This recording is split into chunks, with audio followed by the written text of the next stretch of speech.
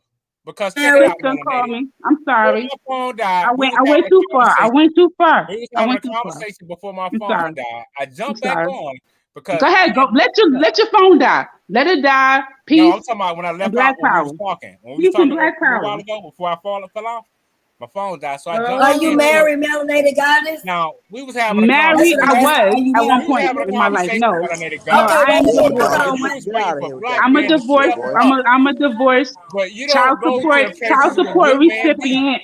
You go I'm to a God. divorce. You going to Child the support club thinking you're recipient. gonna meet a Live good man up at a the club. child You lost support. your goddamn mind. Child You support. need to start going to Support places recipient. where good men I'm be a at. divorce. That's how you meet you a good man, Sister Melanated Goddess. Listen, I'm sure you need to tell your girlfriend to go somewhere with a good black man. Nah, But nah, she need to no, find because one. you were saying you early before I You cut need to off. go. You were She saying need to how go black find women. one. Because right You now were she saying got black somebody women with a can't pom find no pom. good men. You Right was talking now about she how got black men somebody with can't a find. pom pom. You Because saying how I'm black telling women you, can't find the no black good men that man. I deal Y'all with was would waiting for black never men to ever step even it have up and time all this this other old conversation. crazy shit. You, But a lot of y'all sisters, y'all stay y'all asses in where places brother where the good Taz man at? Where won't be brother at. Taz at? How Where the Anon at? how the Where hell you expect Squad to at? find a good man if you Where hanging they around at? the wrong Where they places? at? You know why? Because You they going to black the wrong men and places. they You're fucking left. going to the Because wrong you want to places. entertain conversation with No, no, women. no, because You you made a want to statement entertain. earlier. You made a Suave, Suave, where you statement at? that Suave, where you y'all at? black women was tired of black men. Y'all was Anon. waiting for them to step up. Anon. Where you at, Ain't no Anon? good black man. But what a lot of y'all sisters fail to do is go to the Where you at? places where the Listen, good I men don't be at. listen. T-Duck. I'm right That's here. T-Duck, y'all you here. problem. Hear T-Duck. me? Where you And at, you need to T-Duck? get it T-Duck, together. you here? You know what I'm saying? Because I got me a good T-Duck. woman. I ain't worried. You see Hey, what I'm yo, Oh, you can saying? hear shit. me? I ain't got those problems. Where Taz at? Yo, Taz, where you at, Taz? You there, Taz? Yeah, call Taz and watch me No, slap I'm that Why saying they can't hear all me? the goddamn black compliment men. right off his head. KOT, you Yeah. did a good job the other night. Where you at, KOT? You there? You don't want to hear the truth. Orthodox some more. I Where you just at, want to say Orthodox one some more more? Where thing. you Can at? I just say one more thing? Where You all the guys have black to men calm at? down a little bit. Where all the black men In at? the No, marriages, even in most of the You got Madon to go to marriages, the since right I places. conversation. Go Hey, to yo, the Madon you wants can't to have hear library. me? conversation. Go to the Vagina library. to Go to different vagina. coffee. Go Vagina to to different vagina. coffee shops. He Go to wants the to have library. Go to different conversation with coffee us, Sister shops. I Nandy, can't hear me. because It's an he array. understands It's an what it's array of like, places you can go when your to cycle is find good black men out approaching here. Hey, and your yo. breast get a little tender. He knows what that's like. He knows what that's like. Because he want to have conversation with women, right? Because all of the men, they gone. They like, you know what, fuck that No, they're shit. not. You No, they're know, not. they Listen, gone.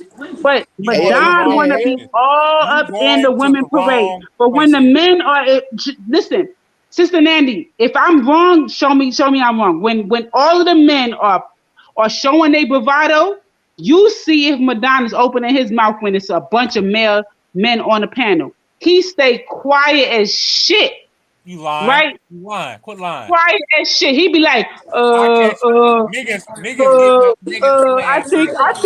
I don't think it's that Whatever. way. Yeah, And you they be whatever. like, prove I your can see point. myself, but Talk I your can't hear shit. myself.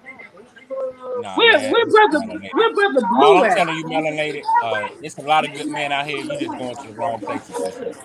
I ain't going. I don't need to go looking. Okay, well, not What do you you. mean I'm going to the wrong You know places? what? I You know don't what? get I it. take that back. Not you. The Oh, majority okay. of the sisters that's out here saying ain't no good men, they're going to the wrong places. I mean, Hey, I yo. hear what you're saying, but I don't, That's all I'm I'm not. saying. Because the reason why I don't really Not speak you. out. I just Listen, said not you. Madon. Yeah. No, not even Madon. Just Sister Nandy. Sister Nandy. Really and truly, I don't speak out on this man woman topic DJ, you need often. to mute your mic. You got uh, Hey, yo. turn The down the part of the beat. reason why I Turn don't, down the he's beat a in your part of the reason why background. I don't. Hold on one second, brother. I'm about to mute. Part I'm of the not. I reason was just why I telling don't is DJ. because He had the part of the reason YouTube why I don't job. speak out on it is because I am very much for black men and black women being together. I am not for divesting. I'm not for black women giving up on black men, right? However, when I hear those arguments about black women divesting, I'm quiet. You want to know why?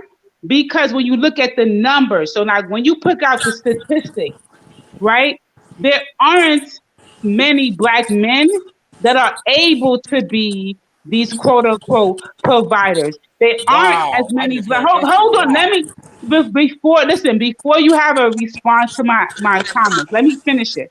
Right, what Hey, I'm just shut saying the is that fuck you have up, a bro. black woman who could be 32, 33, 34, 36, whatever years old. She's ready and willing. She wants to be a mom. She feels like she has a good savings. She feels like she's ready. She's whatever she's needed to do in her life. She's traveled, whatever. For her to find a compatible potential partner, what I'm saying is that if there are, let's say, 40,000 black women that are in that position, right? They have like 10,000 black men that are in that position. Do you see what I'm saying? So, like,